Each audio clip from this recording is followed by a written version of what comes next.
Hey YouTube, coming at you with what is going to be the best Psychic Cup teams. So we are in a tricky spot this week. It is Master League Open, which is the most XL dust intensive league there is, hidden behind a bunch of legendary Pokemon. And there's also Psychic Cup. So Psychic Cup is a great league, so 1500, so that's a positive, but it's only one typing. So when we go down here and look at Psychic Cup, Pokemon must be at or below 1500. Only Psychic is allowed and Mew is not allowed because Mew has Shadow Claw, which are automatically hit super effective against most Psychics in this meta. So I was looking at the rankings and going down the list, and there is a lot of Pokemon here that are in the past teams. So what I'm going to do, I normally just go over this list first and then go over top teams. What I'm going to do is actually show you the top teams from the past because a lot of them have Rapidash, Victini, Slowbro, Malamar, Gardevoir, and I have like one with Raichu, but that's mostly it. And then I have like one-offs with like Cresselia and stuff like that. But those are the main ones. I did not have a Bruxish at the time. Bruxish has always been towards top. So what I'm going to do is just go over the teams first, go over why they worked, and then basically kind of show you these very limited meta, how everything just kind of go like triangles with each other about what beats what here. So let's actually just go to the first team here. It was Galarian, Slowking, Rapidash, Malamar. So Rapidash was always super meta relevant because it had Fairy Wind, which was super fast charging, Body Slam spam, and then had high horsepower for coverage. Now it has a couple options now. It has now Wild Charge. Let me actually just see what the recommended moveset is now. It's Mega Horn. That makes more sense. Okay. So it got Wild Charge. Wild Charge is even in the recommended moveset. It is Mega Horn because Mega Horn hits super effective against Psychic, so that's already a plus there. And Malamar is one of the main metas, and Bug hits super effective against Psychic and Dark, so it's double super effective against Malamar. With the Fairy Wind buff and a move that hits super effective, so run Mega Horn there, Body Slam spam for either like a bait move or just need to spam a move. Rapidash will be one of the best Pokemon. Malamar, same thing. This was the old one. Now has Psywave, which is a really, really hard-hitting move. Are they going to recommend Psywave or they're going to run Psycho Cut? Psywave. So it is Psywave and Hyper Beam. So because it is a Psychic Cup, so Superpower is not as relevant. So they're going to go for the hard-hitting Hyper Beam as an option there. And then Slowking. It was a Pokemon that has access to Hex. So again, it is a Psychic Pokemon, but has access to Hex and Shadow Ball, which would hit super effective against Psychic. So that was the first one put together. Two of the three Pokemon the same. Victini was also a top one because I don't know why Psychic is on it. You should definitely just go V-Create over Heat. I'm just going to confirm that. But I'm almost positive it's just V-Create over Heat with Victini. It is, as you can see, number 2, V-Create over Heat. Just go 2 nukes. You don't really need Psychic in a Psychic meta. And then the other 2 I've kind of already talked about. And then we go to number 3, 2 of the same, and then tried something new. Girafarig has Tackle. Like when you get into these metas, you need to start looking at secondary moves, like secondary typings and movesets that work. So use that normal taking Tackle on Giraffe and Trailblaze to boost that Tackle attack. We've seen all 3 of these Pokemon, so no talking that. And then going to an old school or 1, 2 of the 3 the same, and then tried Cress out. So as you can see with those teams, I kind of just like flew over them because it was basically just like 4 or 5 Pokemon. And those 4 or 5 Pokemon are in the, I use Slowking a lot, but Slowbro got buffed with access to a quick Brutal Swing and just has poison as well. So what we're going to do now, because I think this is actually more important, is just go over each individual Pokemon and talk about why it is ranked so high and basically why stuff super low is not going to be as real. Again, I think Slowking actually probably has more play because again, Hex Shadow Ball in a Psychic meta just makes sense to me. But we're just going to focus on, I think for sure the main, I guess Hoopa got buffed at 8. I guess Astonish users, that's why Astonish users are so high up, 8, 10, and 12 now, right? Astonish got buffed and it's a Psychic meta and Ghost hits super effective in Psychic. But we'll just start with the obvious ones. Galarian Rapidash has always been a top meta Pokemon because it has the very, very, very quick charging Fairy Wind. So what you had back in the day was a very quick charging Fairy Wind with a very, very quick body slam. So body slam did a lot of damage when it was 60 damage. So you can just really spam this fast move, and everything's not super glassy, but this thing is so attack heavy at 134 attack. You can basically just go Fairy Wind, body slam, and just take it out with 2 body slams, or you either ran high horsepower or Mega Horn. Now, it has Wild Charge. And Wild Charge does do 45 for 100 damage, which is much better than the 55 for 110 damage on the Mega Horn. Damage per energy is better. It's a quicker move. It only takes 5 fast move to get to instead of the 7 on the first, 6 on the second. So there is a potential argument that if you have a Community Rapidash, you still may want to use it. Obviously, I just kind of went over why Mega Horn is the better move. Mega Horn is Bug. It hits super effective against Psychic. So this is every Pokemon has to have at least Psychic. So worst case scenario, if someone neutralizes the Bug with a resistance, you're still hitting neutral. If they don't have resistance, you're hitting super effective. If they add a dark component like Malamar, you're hitting double super effective. So when you have a move that can do at worst neutral and at best double super effective, it's a pretty hard hitting move. You run it, right? So that is why it is recommended as the top.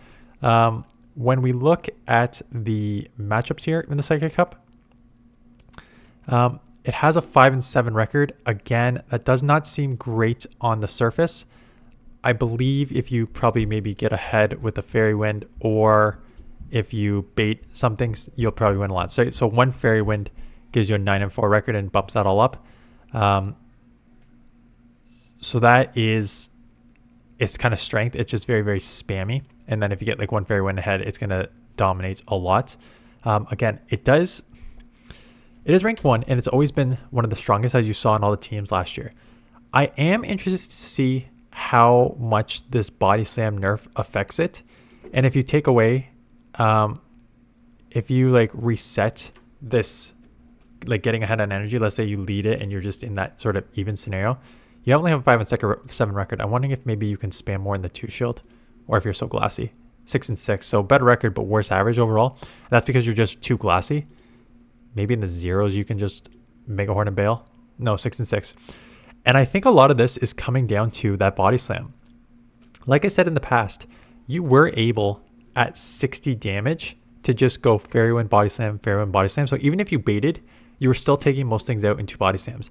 I don't think that's the case anymore. I think that 10 reduction in damage by 10 on body slam is going to make a significant impact on this. So yes, this is still ranked number 1. Yes, it still has Mega Horn, which can blast everything. But I think with a bait move that no longer works as if I bait and they let it go, I'm still okay because I can just out spam it. I don't think that's going to work as well anymore. So it is ranked number 1, but I'm worried that it may not play as a number 1. So I actually, if you're going to go, I did it yesterday. I did an overrated, underrated in Ultra League. I think that Rapidash, although will be strong, I think it may be a little overrated. Victini at number 2 is always going to be strong for the fact that it literally just has nukes, and there's very, very few things that resist these nukes. So you have a very, very fast charging quick attack at 4 energy per turn. A little bit of damage. 2.5 is not good, but you know, it's not like a lock on at 1. Like it's still 2.5, so it's still just some chip damage. But you have V-Create and Overheat. So 40 energy for 114 V-Create, 2.85 damage per energy, or more energy, more damage, 55 energy, 156 damage, 2.84. So on a lot of the teams, you run it one of 2 ways. You as the lead, or as like a closer with shields down, just nuking stuff. I don't think there's much that's going to resist an overheat here. Bruxish. Bruxish is a water, so that will resist the overheat. But when you're looking at everything else here, everything's going to be neutral or super effective against it, until you get lower where there's a little more water. So why Victini is so strong is super quick charging, just nukes, which can just you nuke and go. And why I think I would actually rank it above Rapidash now is the 50-second timer. One of the problems with these nukes is the secondary effects. When you V-Create, you have a 100% chance of lowering your defense times 3, or if you overheat, you have a 100% chance of lowering your attack by 2. So those are just like killer secondary effects on these moves, but they're nukes. So what you do is, a lot of times how you play this is you just like lead it and nuke. Now with the 50-second timer, let's say you get you want to use it like as a safe swap or in the back you come into it, the 50-second timer provides you more flexibility to just like get to back-to-back moves, just go like a V create, overheat, or double V create. I think you probably have to go double V create in terms of storing energy.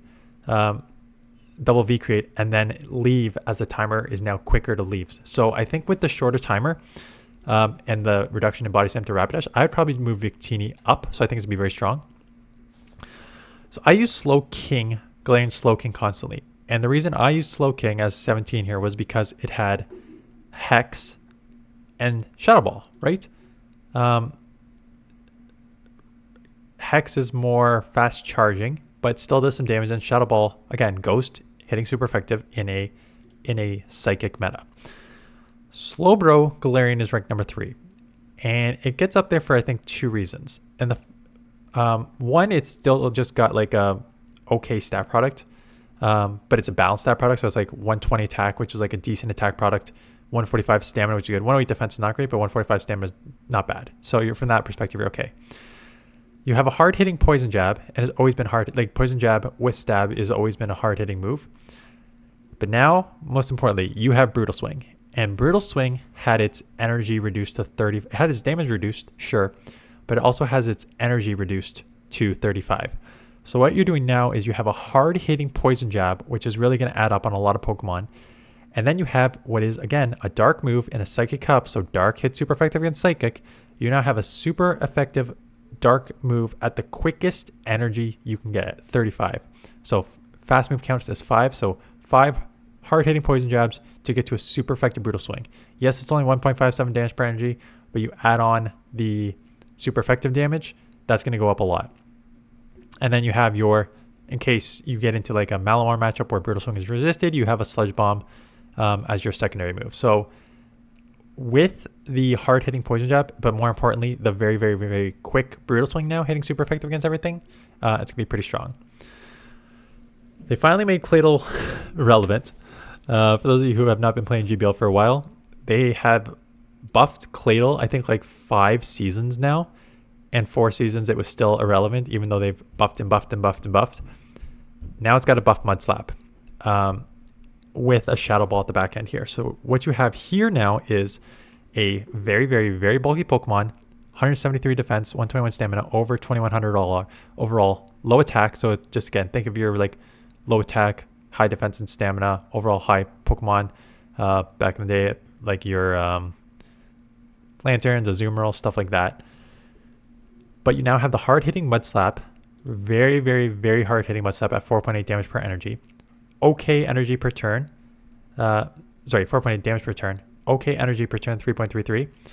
And then you have, I think, 2 good moves that you get away with because of your bulk. So again, why you kind of need a Body Slam on Rapidash is because you're very, very glassy. You need to kind of bait Body Slam to land the Mega Horn. Victini is a 2-turn move, but it only takes 5 to get to V-Create, which is a nuke. Poison Jab is a 2-turn move, it only takes 5 to get the thing. This is a 3-turn move, right? And it still takes 5 to get to a Scorching Sands and 6 to get to a Shadow Ball. So in terms of turns, we're talking about 15 and 18 here from the Mud Slaps to get to these moves.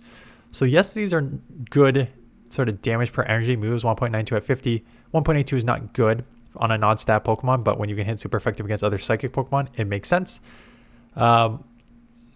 So why it works on this Pokemon is just right here. The 173 defense, overall stamina pretty high. You can live charge moves from your opponent. So when you can live charge moves from the opponent and slap really hard and then get to a super effective Shadow Ball or even just a stab Scorching Sands, which should hit pretty hard, it's a pretty good Pokemon overall.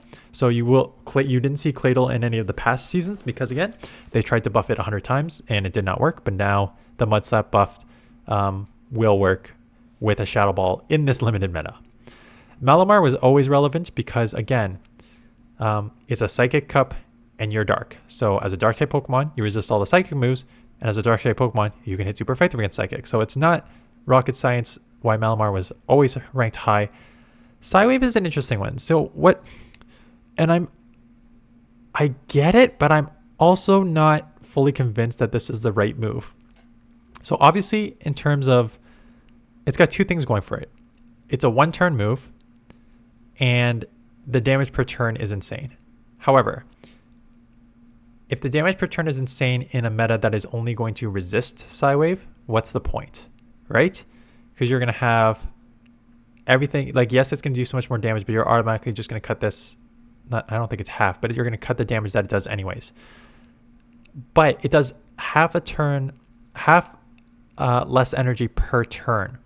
So if you look at, I want to see how much it affects this. It's still only essentially 5 to a superpower and 6 to a foul play. And I guess you make one up on the superpower here. Oh, it's hyper beam though. So what's it to a hyper beam? 20, so that's 10. 10 and foul play is 6 and then 5.5. So I guess you only lose 1 turn on the one 2 turn. So 2 turns worth on the hyper beam and 2 turns on the foul play on the first one, and then you kind of make it back. Okay, so no, it's actually not too bad. So my thought process was, who cares if you can have a hard-hitting move that is resisted when the main thing you want to do is get to your charge moves anyways in this meta, especially when you have foul play, which is super effective against psychic, and then hyper beam, which is just a nuke if you want to nuke anything, sort of as your last move there. So I thought that you'd probably just want to run Psycho Cut anyways, just to get to the move, because that's where the damage is going to be done. But it looks like that the difference in energy to get to these moves is going to be like pretty non-consequential. You're going to lose, like, it's a 2-turn move. You're essentially losing a 2-turn move on the foul play and the hyper beam, which is 1 second. So in a matchup, you're losing like 1 second worth of energy to get to these charge moves while still picking up almost double damage per turn. So I think it actually probably does make sense from a Psywave's perspective. If you want, you can also just go and run this as a matrix and just see, right? So you can go Malamar with Psywave, and you can go Malamar with Psycho Cut. And Psycho Cut is a 2-turn move compared to Psywave, which is a 1-turn move. And you can see with the Psycho Cut, you actually lose 3 matchups: Malamar, Slowbro, and Victini. I guess Slowbro you are hitting neutral against because it is half poison, so I guess that makes sense, the extra damage. Victini, I guess it's just kind of like a weird one. And then Malamar, I guess the 1-turn move is better there. Anyways, the Sims does say it's better average and better for the Psywave, and I guess when you kind of look at the analysis, if they're only giving up 1 turn with like 1 second worth of a move to get to the moves, it's probably better to have that damage. So one thing that I did not have on my team is Bruxish, and that's because I just did not have a good one. Bruxish has Bite, so it's a water psychic Pokemon, so it's a non-stab bite, but it's still a 4 damage per turn dark move in a psychic meta, right? So very, very strong there. Obviously you have some things that neutralize it, right? Rapidash is half fairy, so that neutralizes it. Malamar's half dark, so that neutralizes it. So Bruxish really got by. It's a one-trick pony. Your hard-hitting Bite, you have very quick moves, which you need because Bite is a very, very slow energy 2 damage per turn. So having 2 35 energy moves is important. And yeah, a lot of people, even though Psychic Fangs would be resisted in a Psychic meta, probably just do that just to lower your opponent's defense so that these bites do more. It's probably the right play, but if you need to like just throw a move to try and do as much damage, obviously throw the Aqua Tail. So that is Bruxish. Gardevoir has always again been in this, and it's just I don't care that it runs Shadow Ball because you're almost rarely ever getting to that. You need 10 3-turn moves, so that's 30. Like, you're not getting to it, and Gardevoir is so glassy. Triple Axle would boost your attack, so that's kind of cool. But it's a charm user. It's a shadow charm user. It's a half psychic, half fairy. You get same type attack bonus on the charm. 7.2 damage per turn on the charm. Don't overthink this. I don't need to overanalyze this. It's a fairy Pokemon with charm in a meta where there is 1 or 2 poisons which will hurt, and 1 or 2 steals like Bronzong, but otherwise your charm and stuff. Very, very straightforward. So build it with 2 bulky Pokemon, maybe that can spam, or hide it in the back and use Pokemon where hopefully your opponent does not shield, and then you just like out charm them and they catch them off guard. That's basically how you use Gardevoir. There's 3 Pokemon here: Hoopa, Behium and, oh geez, Elgium. I probably butchered those pronunciations. I'm sorry. But Astonish Shadow Ball, Astonish Dark Pulse, Astonish Dark Pulse. So that is why they've ranked so high. Again, stat product is pathetic. Hoopa is just an attack heavy 144. Terrible, terrible, terrible defense and stamina. But again, with the very, very, very buffed Astonish, again, it's pretty slow to get to these moves. 6 times 3 is 18 to get to the first Shadow Ball. So it's a little slow to get to the moves compared to other moves. But super effective Astonish, super effective Shadow Ball for the most part. Super attack heavy Pokemon should one-shot everything. You're going to need shield for this thing. This thing is just pure psychic, but it has, again, Astonish and Dark Pulse. So 4 damage per turn on a super effective move. Quick. Actually, Dark Pulse is not that quick. 50 energy, but 80 damage. Super effective. Stat product is, again, very attack heavy. So these all fit a very similar play. You're just very, very attack heavy 134 with a terrible defense. You're very attack heavy with a super effective fast move and super effective charge move. I question how well these will work in practice. Like, on the surface, it makes sense. Yes, you just have super effective moves. That is super buffed. Astonish is a great, great move now, finally, after so many seasons. Astonish is a really hard-hitting move in a Psychic meta. So it makes sense why these would be so top-ranked. I'm interested to see if the glassiness of these Pokemon can make up for... I'm wondering if the hard-hitting, super effective Astonish can make up for their just glassiness. And they're pretty slow again. They're all pretty slow, 5, 6, and 6. So we're looking at 15 turns worth of moves and 18 turns worth of moves. I'm wondering if their glassiness is just not going to be good enough against some of these Pokemon that can nuke with V creates in 10, right? So I don't really care. Like if I'm running Victini, I don't really care about your super effective Astonish when I'm going to V create you in 10. So by the time you get to your first move, I'm already at 1.5 V creates to grab a shield or take you out, and then I'll reset on something else to like Malamar to resist that. There's ways to deal with these Pokemon, so that's why I'm not sold on them. And then Bronzong has always been kind of top 2, so Feint Attack, not a good move, 3x3, but what it gets by on is that it's also a Steel Pokemon, so you're already resisting the Psychic, and then you got these other Pokemon like Poisons and stuff like that are pretty high up. But now just resisting all of them. Plus you have some dark moves in Feint Attack and Payback, but also your stat product is good, right? 111 attack, 151 defense, 119 stamina, 2000 overall. So your stat product has always been good as a Bronzong. Feint Attack is not the best move. So it's going to be, again, to a Payback is still 20, so it's very slow to get to a Payback. But the Feint Attack is yes, it's super effective, but it's just kind of I don't know about that. So when you look at these stat products and typings, not that I worry. I know what to expect. Rapidash, Victini, Slowbro, Claydol, Malamar, Bruxish. Those 6 will be on 95% of teams. Those top 6, 95% teams. And the other 5% will try these 7 and below. Charmer, Gardevoir, Hoopa. Again, anytime you see Astonish users, you go there. I didn't even touch on Raichu, even though it was on a team. Again, 3 Volt Switches to get to a Wild Charge, so 12 to get to a Wild Charge. Trailblaze is now buffed too if you want to buff your Volt Switches. But for the most part, you're just doing good damage with Volt Switch, decent, good for energy per turn, and then you're just nuking with 120 Wild Charge and bailing. So it plays similar to a Victini, but just not as spammy because it takes 12 to get to the Wild Charge as opposed to Victini, which takes 10 to get to the V Create.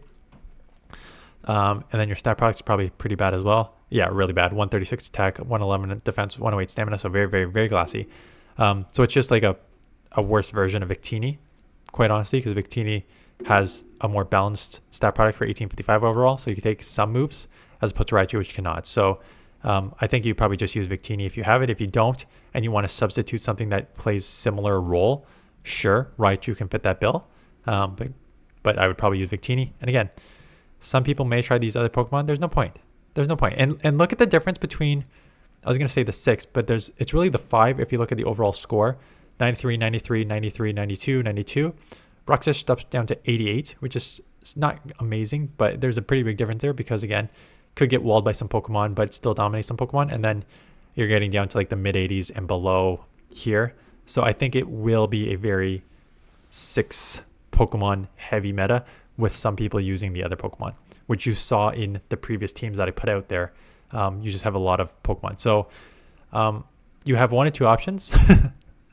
You just build with these 3 of these 6 Pokemon on a team and you'll do fine. Or what you could do is just like run all 6 of these,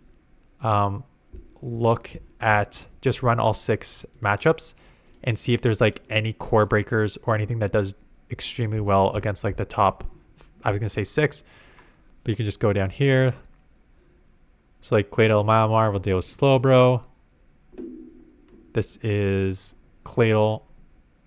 So Claydol's not looking too bad. Galarian Rapidash, well, again, Galarian Rapidash is gonna be pretty high on everyone's list, so it's gonna be tough there. Again, I think Victini will be very strong. Hoopa kills you. Why does Hoopa kill you so much? Does the Astonish take you out? The Astonish takes you out. Are you that? Wow, is this thing that attack heavy? 15%. Holy smokes. 1, 2, 3, 4, 5, 6, 7, 8, 9. Okay, so you're 1 short of a V create. So if you get 1 fast move here, you're gonna win. You're gonna destroy it. So yes, Hoopa apparently can just Astonish you down, and you'll only get 1 overheat off because you're only gonna get to 1 move. So you're just throwing the nuke, hoping it lands. But in the 1 shield, if you where is the energy? Add 1 quick attack, you're going to get the back-to-back V creates here. Oh, I guess you're going to need 2 V creates because you'll have 10, but you need 1 turn for the move. So you'll need 2 V creates and then you'll flip this matchup in the 1s. 1, 2, 3, 4, 5, 6, 7, 8, 9, 10. Do you need 3 V creates to flip this matchup? Okay, I guess you need 3. Huh. I thought you only need 2. Anyways, so maybe it is a hard-hitting one. But again, it's not insane. Where's Hoopa on the rest of these? Hoopa has 500 on there. Hoopa 207 on the Slowbro. Is the attack damage really that high for this Pokemon? Yeah, you can literally 14.5% Astonish these Pokemon because you're so attack heavy. But you have to burn in the 1 shield constantly. See, this is what I would do just to like see if there's anything that's. So you can use Hoopa to beat a lot of these top Pokemon. Again, I haven't done Malamar, and Malamar as a neutralizing the Astonish should beat this pretty badly. Yeah, there's your win with Malamar on Hoopa. And same thing. Who's gonna take out who here? Yeah, you're gonna destroy Hoopa with Bruxas. So it'll core break the first 4, but lose to the next 2. And it'll core break the first 4 in the fact that you still need to shield, and you'll be down 2v1 shields going into your next matchup. But if Astonish does that much, you maybe just try to like out fast move in a Pokemon, like an opponent. Build a couple Astonish users with make a Charmer and just like hope for the best that you out damage your Pokemon and just burn on shields, or try and build 2 bulky Pokemon with Hoopa, like Malamar, Galarian Slowbro, Pokemon that can like Bronzong to a certain extent, like Pokemon that can just like really take some damage. That's how I would build Hoopa if I was going to do it. So yeah, should be interesting. I was going to say interesting. It should be 6 to 8 Pokemon. I guess Hoopa is ranked 7th. So, oh no, sorry, that's not the overall rankings. How's Galarian Rapidash do against Hoopa?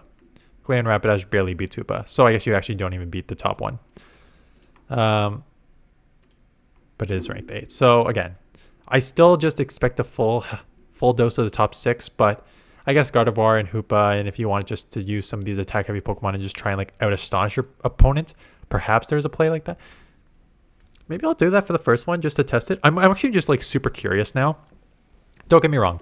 I think from a team building perspective, it actually makes sense just to build 3 of these top 6 together. I'm so curious now seeing how much damage Hoopa does if you can just like out fast move your opponent with like a Hoopa and maybe a Gardevoir and one more, and just try and do like a fast move damage team. I'm gonna try doing that for my first one just to see. That'll just be my test, and then we'll go from like start building teams properly after that. But I really want to see if you can just like out fast move your opponent with some of these hard hitting moves. Anyways, that is it. Longer video, but it was just kind of like, if there's only going to be 6 to 8 Pokemon, it's important to actually just look at those 6 to 8 Pokemon and why they work and don't work. But yeah, it should be interesting to see how hard Hoopa. I'm interested in this. You don't normally see me like. Okay, now I'm just rambling. Thanks for watching. You can click off if you want to right now, or you probably already have. If you've been around this channel for a while, I do not like Hoopa. I don't like these attack heavy Pokemon that rely on fast move damage. Like, I hate fast move damage Pokemon. Like, I never use like double Razor Leafers or anything, or Charmers. I don't like it building like that. I like building Pokemon like either, even Claydol, I probably won't like using in this meta. I understand as a Mud-Sap user how strong it is. But quite honestly, if I want to choose like 4 Pokemon that I think are going to be dominant, and you'll see probably a lot of my teams, Rapidash, Victini, Slowbro, and Malamar. Like, those are the type of Pokemon I like to use. Some Pokemon, they either fast charging and hit hard with their moves, like fast charging with a quick attack, Fairy Wind, and then hard hitting with Mega Horn and V-Creep, or some bulking Pokemon that can do like good damage and get to some charge moves, or like, again, a really fast charging Pokemon that can just not nuke, but just like has some decent bulking span. Like, that's more my Pokemon. So Gardevoir, Shadow Gardevoir is Charm user, Hoopa is an Astonish user, very attack heavy. Like, I understand why they work, but it's just not my style. But it's going to be my style for the first team, because I'm just curious at this point. So I'm going to test something. I'm going to test a fast move damage team for the first one, and then we'll get into some like team building with these 6 above there.